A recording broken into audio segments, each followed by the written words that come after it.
morning. Let's start the current affair discussion.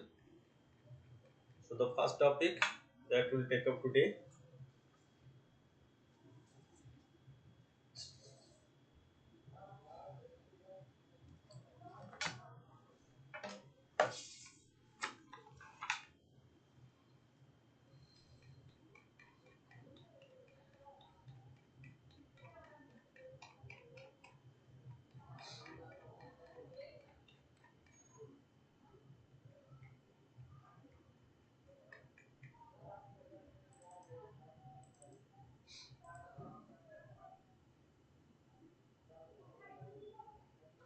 the CRT cell therapy in cancer treatment.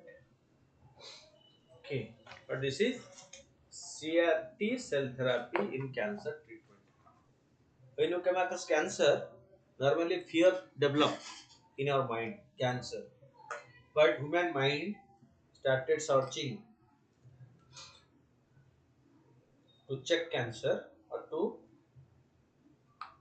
find the remedies for cancer treatment. The three major forms of treatment for any cancer care surgery: removing the cancer, radiotherapy, delivering ionizing radiation to the tumor, and systemic therapy, administering medicine that can act on the tumor. Three different strategies are normally adopted in cancer treatment. One is surgery. Okay, removing the cancers. Radiotherapy, delivering ionizing radiation. Okay, radiotherapy or chemotherapy, and systematic therapy, administering medicines. Okay, surgery and radiotherapy have been refined significantly over times. The advance in system therapy have been unparalleled. A new development on this front, currently holding the attention of many researchers worldwide, is CAR-T cell therapy. What is CAR-T cell therapy? Okay, so systemic therapy is earliest form was chemotherapy. When administered, it preferentially act on cancer cells because of the latter's rapid unregulated growth and poor healing mechanism. Chemotherapeutic drugs have modest response rates and significant side effects as they affect numerous cell types in the body. The chemotherapy not only affect on the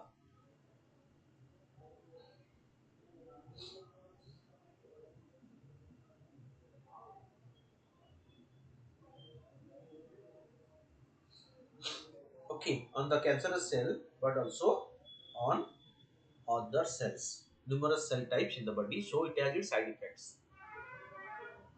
It has its side effect.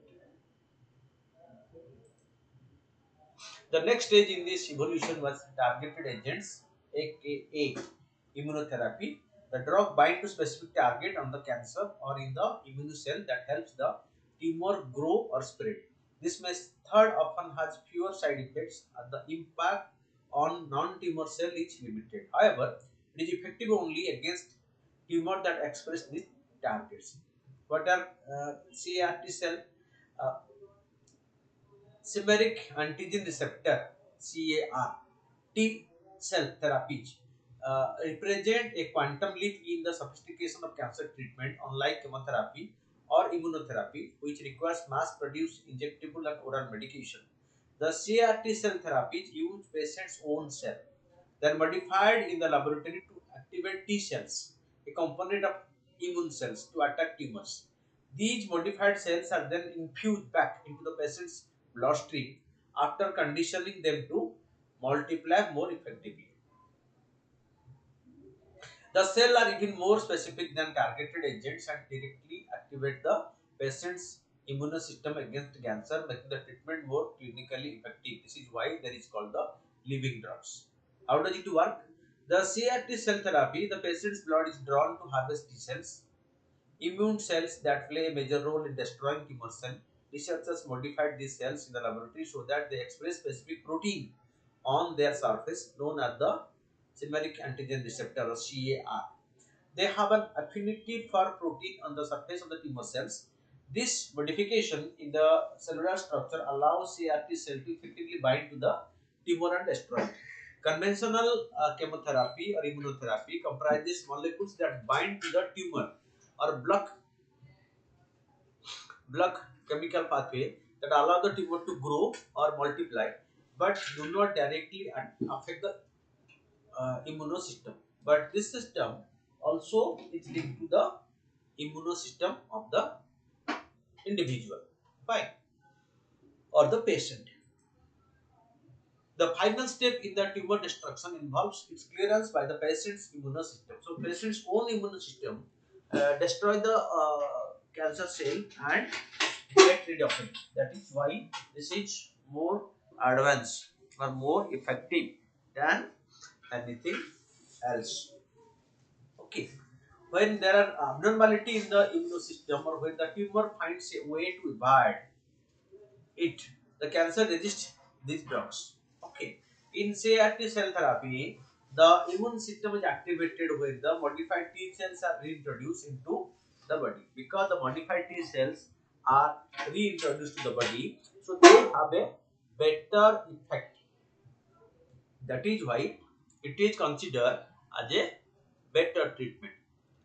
As of today, CRT cell therapy has been approved for leukemia, cancers arising from the cells that produce white blood cells, lymphomas arising from the lymphatic system. These cancers occur through unregulated production of single clone of cells. Following the cancer's transformation of a single type of cell, it produces millions of identical copies. As a result, the target for the CRT cell is consistent and reliable.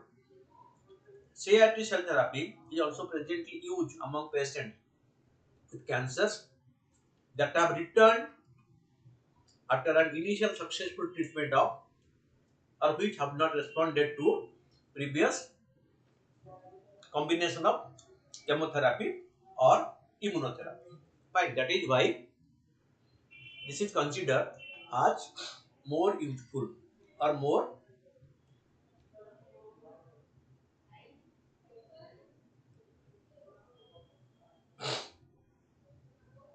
beneficial.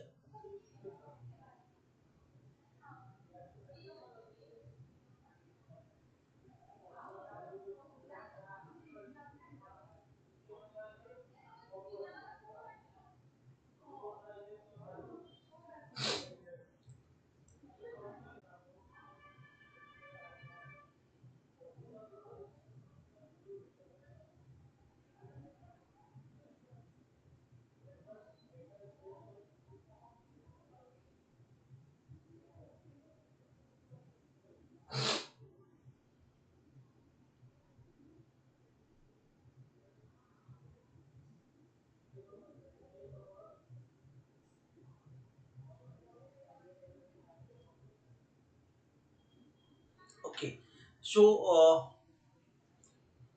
its response rate is variable in certain kind of leukemia and lymphomas. The effective efficacy is high as 90%, whereas in other types of cancer, it is significantly lower. The potential side effects are also significant, associated with cytokine release syndromes, widespread activation of the immune system, and collateral damage to the body's normal cells. The neurological symptoms, severe confusion, seizures, and speech impairment. How widespread its use? The complexity of preparing CRT cell has been a major barrier to their use. The first clinical trials showing they were effective are published almost a decade ago. The first indigenously developed therapy in India was successful performed only in 2021. The technical and human resources required to administer this therapy are also considerable. Treatment in USA cost more than $1 million. Trials are underway in India with companies looking into indigenous manufacture CRT cells at a fraction of the cost. The preliminary results have been encouraging. The Indian perspective: in India, introducing any new therapy faces the twin challenge of cost and value. Critics argue that developing facility in India may be redundant and or inappropriate, as even when it becomes cheaper. CRT cell therapy will be unaffordable to most Indians. Those who are affluent and require the therapy currently receive it abroad anyway. So, if we develop this therapy in India at the same cost, but people will not rely on Indian system. Rather, they being rich, they will be able to go outside to get this therapy on them because those institutions abroad are reputed and reliable and have done this many times successful. An Indian experiment may not be accepted to the people. Having access to the global standard of care is every patient's right. How it can be made more affordable can be the next step. A significant fraction of the Indian population incur out-of-pocket expenses for their treatment since state and private insurance coverage is minimal. Investment in developing this technology in India represent the hope that, as with other initially expensive treatment like the robotic surgery, will be able to provide economic of scale. The sheer volume of patients in India has the potential to drive the cost of treatment down because in India, so cancer is growing like anything because in the lack of early diagnosis.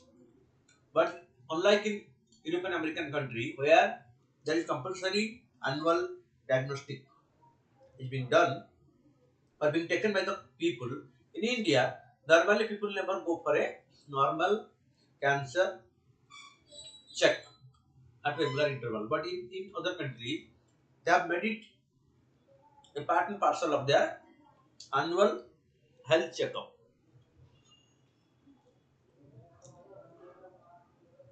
Evolution of the therapy. The interest in the technology goes beyond providing a new lead applied to people with leukemia or lymphoma or solid tumors like those of the prostate, lungs, colon, and some other organ. CRT cell therapy has been shown to be able to cure patients with tumors that have recurred or have abandoned multiple lines of treatment. The challenge with harnessing these techniques for solid tumors remains significant. Those are highly heterogeneous cancers that lack a consistent target with which CRT cell can bind. That is the challenge. Progress in the field, however, has the potential to unlock a neighbor host of newer treatments on the horizon called the cell therapies. They include personalized anti-cancer vaccines and tumor infiltrating lymphatic therapies.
Cancer constantly evolves with hard treatments. Similarly, it need to develop more sophisticated therapy with as few side effects as possible.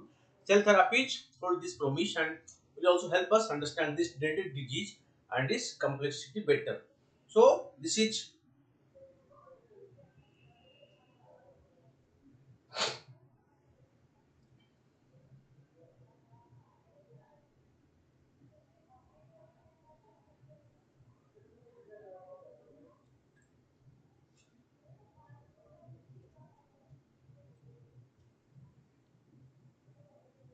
okay. So, this is about the health issue. Then the next topic, child marriage. Over the last few days, Assam has arrested 2,000 men in statewide crackdown on child marriage that have taken place in the state. Those arrested have been booked under the provisions of the stringent POCSO Act, Protection of Children from Sexual Offences Act, and Prohibition of Child Marriage Act.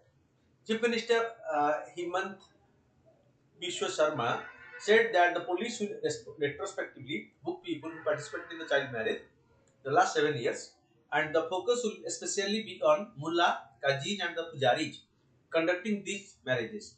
The arrests come in the backdrop of growing debate on the minimum age of marriage for Muslim women in the country in general and Assam in particular. Under that law, are the arrests being made? According to Assam Chief Minister, men who married girls below 14 years of age would be booked under the Protection of Children from Sexual Offence Act, called the POCSO Act. Those marrying girls between 14 to 18 would be booked under the Prohibition of Child Marriage Act. The POCSO Act 2012 criminalizes sex between a minor and an adult. The law does not recognize a minor's consent as valid. Sexual assault under POCSO is a non-bailable cognizable offence. This means that the police can make an arrest without warrant. So, a presumption of sexual assault is being made in case of child marriage involving minor girls below the age of 14 years. Sexual assault, that is non-penetrative, carries a minimum imprisonment of 3 years that may extend to 5 years with a fine. Moreover, under Section 19 POCSO Act imposes a mandatory reporting obligations which requires every person who suspects or has knowledge of a sexual offence being committed against a child must report it to the police or the Special Juvenile Police Unit. Failure to do so will result in imprisonment and fine or both. These mandatory reporting obligations are required doctors to report cases where minor girls seek medical assistance during pregnancy or for termination of pregnancies.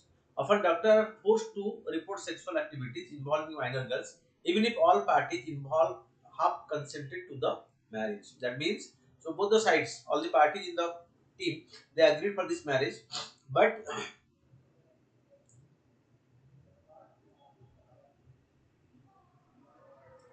okay, so but still it is a offense and the person has to be booked. The Provision of Child Marriage Act 2006 says that child marriage are illegal but not void. Instead, they are void, voidable at the option of the minor party. In the scenario that the minor petitions the court to declare the marriage, but if the minor means if the girl is a minor and they petition the court to make the marriage void, this can be made void by the court of law. Fine. The Act stipulates 18 years as the minimum marriage age for women, while for men it is 21 years. The Act punishes child marriage with rigorous imprisonment, which may extend to 2 years, or with fine, which may extend to 1 lakh rupees or both. The punishment also extends to anyone who performs, conducts, directs, or abets any child marriage, and includes rigorous imprisonment of up to 2 years and a fine which may extend to 1 lakh rupees unless proven that he had reason to believe that the marriage was not a child marriage. Okay, that means extend to anyone who performed this, the mullah, the Maulvi, the pujari, all.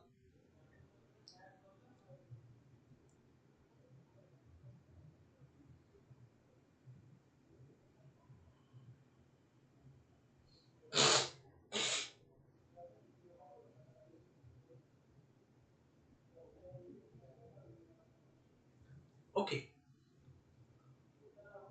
what is the debate on Muslim age of marriage? Under Muslim personal law, the marriage of a bride who has attained poverty is considered. Poverty is presumed in the absence of evidence and completes the age of 15 years. This gap between Muslim personal law and special legislation prohibiting child marriage or sexual activity of minor put a shadow on criminality on such marriages, because Muslim personal law says something, our own legal provisions is something different. The Supreme Court is currently examining this issue since different high courts have ruled differently on it.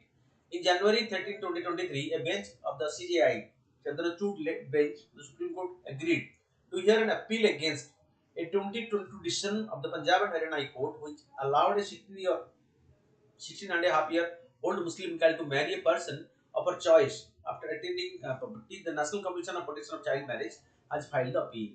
The National Commission for Protection of Child Rights challenged the High Court ruling on ground that personal law cannot override special penal status. Remember this, personal law of different community cannot override special penal statutes of the country.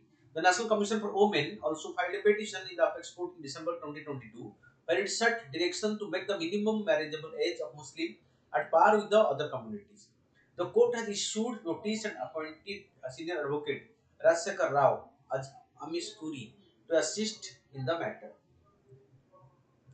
Okay.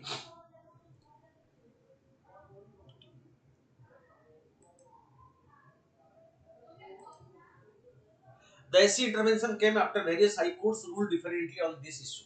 The Punjab and Haryana High Court, in a string of rulings, has held that a Muslim girl can legally marry after attaining puberty. Often, the family of such girls filed a case under POCSO, allowing rape even when the minor girl has decided to marry or elope on her own volition.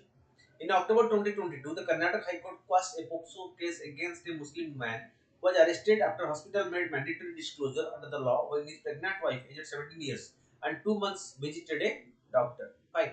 Because the girl's age was 17, and that is why he was to be booked under the POCSO Act, and it was challenged in the court. In November 2022, another bench of the Karnataka High Court, while noting the incongruity in the law, granted bail to a Muslim man arrested under the similar circumstances. He was arrested, but the court granted bail because the other side is a consent, and the Muslim personal law allow that the girl above 15 years can marry. However, in January 2013, the Karnataka High Court has ruled that the Prohibition of Child Marriage Act will have an overriding effect on the provisions of the Muslim personal law, where a girl can marry upon attaining puberty, as was the case of a 17-year-old girl in Sima Begum versus State of Karnataka. So, different high court have given different ruling on the same issue.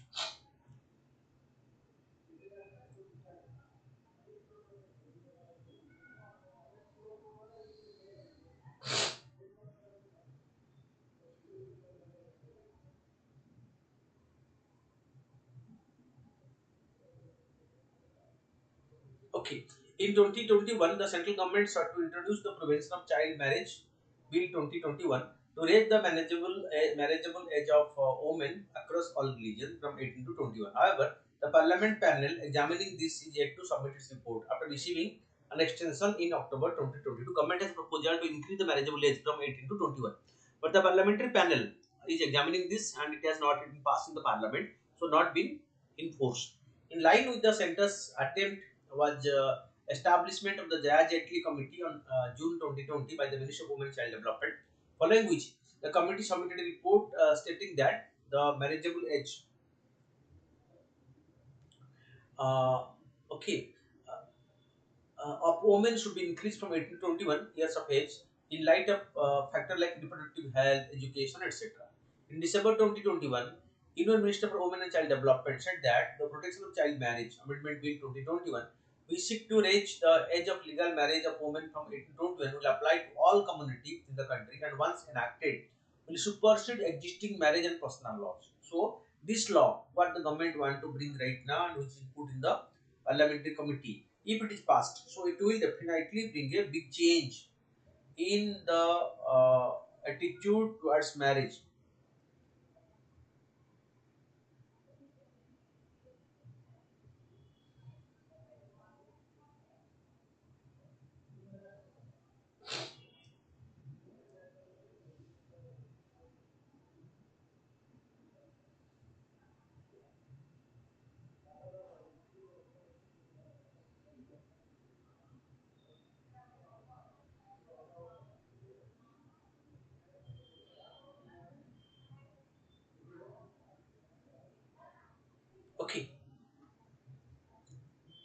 At the time of India's independence, the minimum marriageable age stood at 15 years for female and 18 for male. In 70, the government increased it to 18 for girls and 10 for male. Just later in 2008, the Law Commission came out with a report which stated that minimum marriageable age of both men and women should be 18 years of age, as both are considered eligible to vote as citizens at that time. So they can marry also, because once they become citizens of the country, voters of the country, they became eligible to marry. But recently, government has increased the marriageable age of girl from 18 to 21. Okay, which is being acclaimed around by many.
Okay, so the next topic is in primary agricultural credit society. The Union budget has announced 2,516 crore for computerization of 63,000 primary agricultural credit society packs over the next 5 years, with the aim of bringing greater transparency and accountability in their operation and enabling them to diversify their business and undertake more activities. PACs are village level cooperative credit societies that serve at the last line in the three-tier cooperative credit structure headed by the state cooperative banks, below them the central cooperative bank, and below them the primary credit cooperative society, cooperative credit societies. Right?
Okay. So PACs are village level cooperative credit society that serve as the last link in the three-tier cooperative credit structure to the state cooperative bank, below them the central cooperative bank, and at below them the primary cooperative credit societies. Credit from the state cooperative bank is transferred to the district central cooperative banks or the DCCBs that operate at the district level. The DCCB work with the PACs, which deal directly to farmers. So farmers never directly deal with the uh, state cooperative bank or the central district cooperative bank, but rather they directly to the PACs. And PACs take the loan or the money from the district central cooperative bank and pass on to the farmers. Since these are cooperative bodies, individual farmers are members of the PACs and office bearers are elected from within them. A village can have multiple PACs. PACs are involved in short-term lending, what is known as crop loan. At the start of the cropping cycle, farmers avail credit to finance their requirement of seed, fertilizer, etc. Bank extend this credit at 7% interest, of which 3% is subsidized by the center and 2% by the state government. Effectively, farmers avail the crop loan at 2% interest only. A report published by the Reserve Bank of India on December 27, 2022 put the number of PACs at 1.2002 lakhs. At the end of March 2021, only 47,297 of them were in profit. The same report said the PACs had reported lending worth rupees 1,43,044 crore and the NPA are to the tune of 72,550 crore, means 50% are NPA. Maharashtra has 20,897 PACs, of which 11,326 are in loss. That means with higher level of NPAs. The PACs are not being financially viable. Why PACs attractive? The attraction of the PACs lies in the last mile connectivity they offer for farmers. Timely access to capital is necessary at the start of their agricultural activity. PACs have the capacity to extend credit with minimal paperwork within a short time. With the other scheduled commercial bank, farmers have often complained of tedious paperwork or red tape for farmers. PACs provide strength in numbers, and most of their paperwork is taken care by the office bearer in the PACs, because they being the local people and they being illiterate. The people in the PACs, they are able to help them in completing,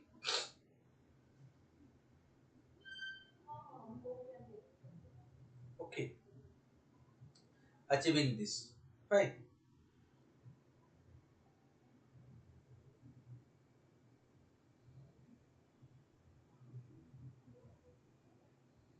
Okay, so in the case of scheduled commercial bank, farmers have to individually meet the requirement and have often to take the help of agents to get their loan sanctioned.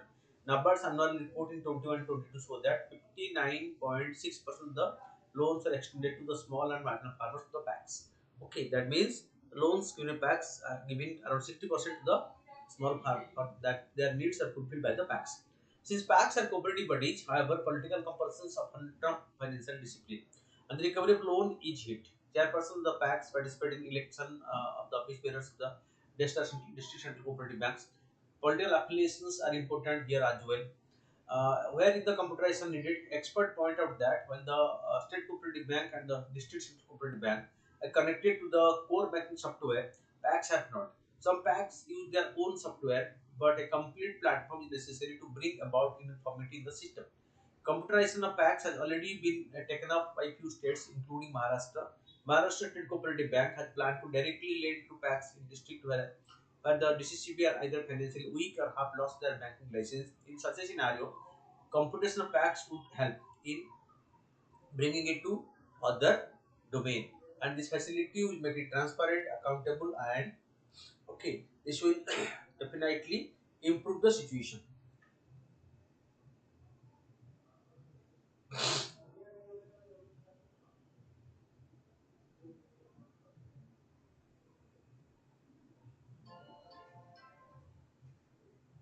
Okay, so then the next is the Tele-MANAS scheme. The Tele-MANAS scheme, total of 43,861 calls have been received up to 31st January 2023 across India. The Tele-MANAS, this information given the Union List of States for Health and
Okay. The initiative of Union Ministry of Health and Family Welfare. NIMHANS will be the nodal center, National Institute of Mental Health. Nodal center which is National Health System Resources Center, IIT Bangalore and IITB will provide technical support. The service will be available 24/7 on toll free number 14416, allowing callers to select the language of choice for availing services. At least one Tele-MANAS call cell will be established in each state and union territory. Tele-MANAS will be organized in two-tier system. Tier 1 comprises a state of Tele-MANAS cell, which include trained counselors and mental health specialists. Tier 2 will comprise of specialist and district mental health program, medical college resources for physical consultations, and e-Sanjeevani for audiovisual consultation. Presently, there are 5 regional coordination centers along with the 51 states union territory Tele-MANAS cells. The initial rollout providing basic support and counseling through centralized interactive voice response system is being customized for use across all states and union territories. Specialized care is being envisaged through the program by linking Tele-MANAS with other services like National Teleconsultation Service, e-Sanjeevani, Ayushman Bharat Digital Mission, mental health professionals, Ayushman Bharat Health and Wellness Centers, and emergency psychiatric facilities. Eventually, this will include the entire spectrum of mental wellness and illness.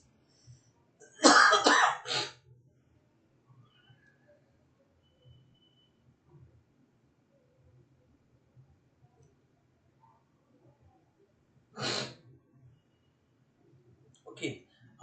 Eventually, this will include the entire spectrum of mental wellness and illness and integrate all systems that provide mental health care in the country. So, because the number of persons suffering from mental illness or mental health issues are growing, so this will definitely help in improvement of the situation. Okay. Then the next news about the Deen Dayal Upadhyaya Gram Jyoti Yojana scheme. The Indian Minister of Power and Renewable Energy informed Rajya Sabha in a written reply that the Deen Dayal Upadhyaya Gram Jyoti Yojana scheme strengthened the electricity distribution scheme across the country. Under this program and thereafter under the Pradhan Mantri Sahaja Bijli Har Ghar Yojana, Saubhagya Yojana, all the states declared electrification of all villages by April 20th April 2018 and all ruling households by 31st March 2019 respectively, while in total 18,374 villages were electrified under the Deen Dayal Gram Jyoti Yojana. A total of 2.86 crore households were electrified under the aegis of the Saubhagya, including additional household in two tranches that became ruling after the 31st March 2019, but were unruly for electrification earlier. So right now they agreed for electrification and they have been provided. About the program, class itself. The Deen Dayal Upadhyaya Gram Jyoti Yojana is a scheme that aims to provide continuous power supply to rural India. It was designed to replace the previous Rajiv Gandhi Gramin Vidyut Karan Yojana. In November 2014, Prime Minister Sri Narendra Modi announced the launch of DDUGJY, stating that the government has decided to electrify 18,452 unelectrified villages within 1000 days by May 2018. Okay. Under the scheme, the Indian government intends to invest 756 billion rupees. Okay, means in rural electrification. The Indian government provides a grant of 60% of the project cost, 85% for specific states under the Deen Dayal Upadhyaya Gram Jyoti Yojana. Further, the Union government provides an additional grant up to 15% upon achievement of the prescribed milestones. Implementation of the Deen Dayal Upadhyaya Gram Jyoti Yojana will also help to speed up other social economic rural reforms. Rural energy requirements include basic lighting, irrigation, cooking, communication, education, small cottage and agro-based industries. Objective to provide complete electrification to all villages in India, to improve the quality of power supply to non-agricultural consumers in rural area, to ensure adequate power supply to agricultural consumers in rural area via dedicated agricultural feeders, separation of agricultural feeders from combined common 11 kV feeders to ensure sufficient power for farmers and consistent supply to other consumers, to improve the sub-transition and distribution infrastructure network for rural electricity supply, Meeting of distribution transformers feeders consumers to reduce power losses. So this program was launched by the government to provide the electricity connection to the rural people all over the country. All households must get connected through electricity supply. Fine. That is the objective of this particular program. Okay. Then the question: discuss the role of women in controlling population growth in India. Population growth and the role of women is a big topic. So how the women's participation or their own role can check the population growth in the country is being discussed. Okay, again and again. Okay. In recent years, population growth has become a major concern for many countries, including India. The population of India is projected to reach 1.7 billion by 2050, making it world's most populous country. One of the key ways to address the issue of population growth is to empower women and give them control over their own reproductive health. The current scenario: India is the second most populous country in the world with a population of approximately 1.5 billion people. The population growth rate in India is around 1.2 at the rate, okay, which is considered to be high compared to other developed countries. The major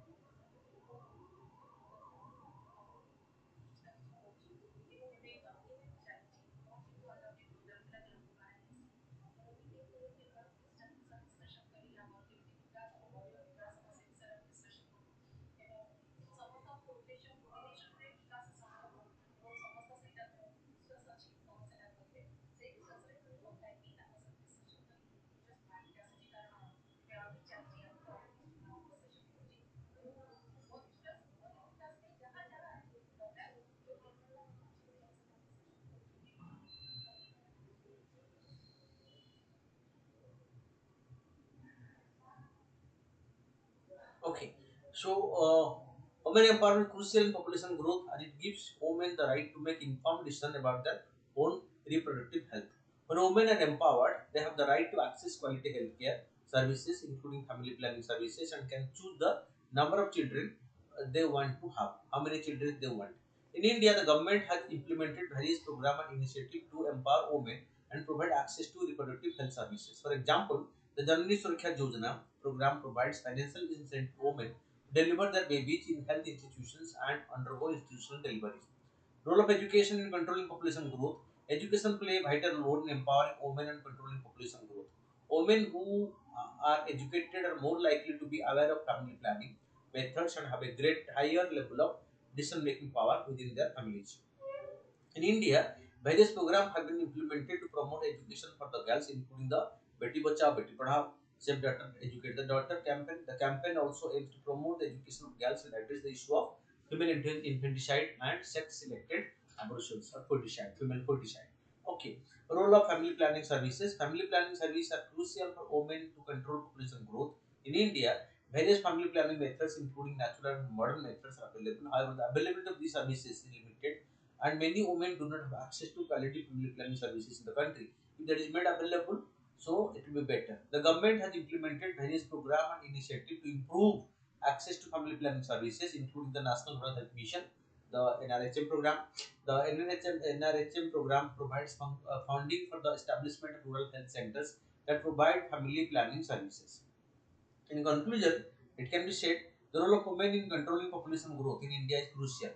Women's empowerment and reproductive health rights, education, and access to quality family planning service are essential in controlling the population growth rate. The government has implemented various programs and initiatives to address these issues, but more needs to be done to ensure.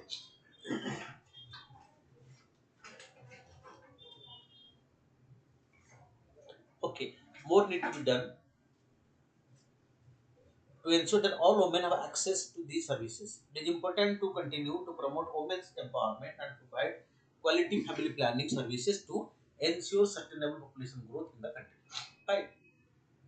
Then come to the MCQs. Primary agricultural credit society are the grassroots level arms of the short-term cooperative credit structure.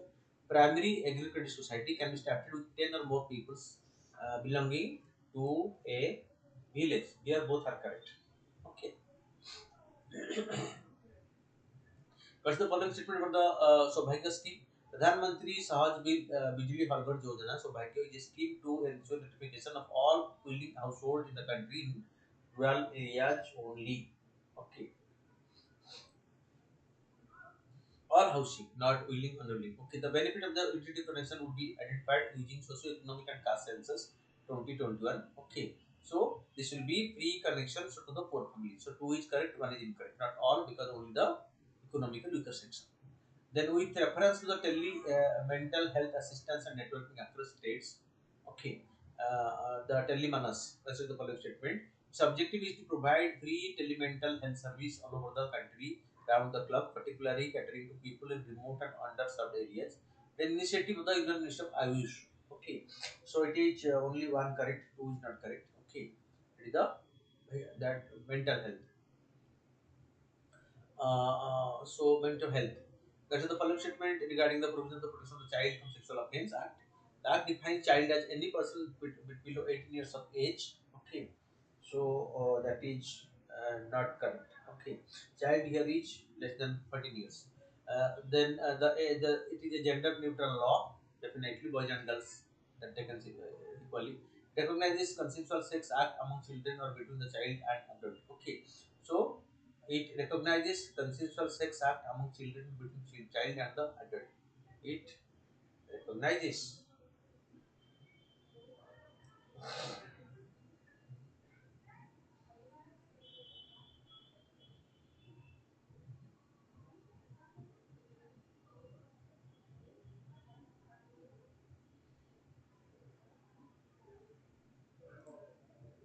Then, with reference to Prohibition of Child Marriage Act 2006, question the following statement. That describes 17 and 18 years as the minimum age of consent for marriage for women and men respectively. Under that, child marriage are illegal but not void. The Act has specific provisions that would override any other law on the issue. Okay, on this, 1 and 2 are correct, but 3 is incorrect. Consider the following statement about the chimeric antigen receptor CAR-T cell therapy. It is a way to get immune cell called T cells, a type of red blood cells to fight cancer by changing them in the lab. CAR are proteins that assist the T cells to recognize and attach to a specific protein present on cancer cells or lymphocytes being their development in the bone marrow. T cell originates in the bone marrow and mature in the thymus. Okay. Here two three one is incorrect, but other three are two three four are correct. Garima, Garima Green Scheme. Garima Green Scheme is for the senior citizens. So it's for the transgenders. Fine, for the transgenders. Okay. Then coming to the scheme for Atala Bio Adbudaya Yojana, being run by the Department of Social Empowerment, includes provision financial equity, healthcare, nutrition, shelter, welfare for the senior citizens. Okay. Then, which of the following scheme was merged and renamed as the Pradhan Mantri Anusuchit Jati Adbudaya Yojana? Pradhan Mantri Adarsh Gram Yojana, Babu Jagjivan Ram Chhatrapati are merged. Adbudaya Yojana. Recently, the term E20 fuel means ethanol blending. Okay, this is for so ethanol blend fuel. So answer is D. This way, today's discussion on the development is over, and hope you have got enrichment for this. Thank you for being with us. Thanks a lot.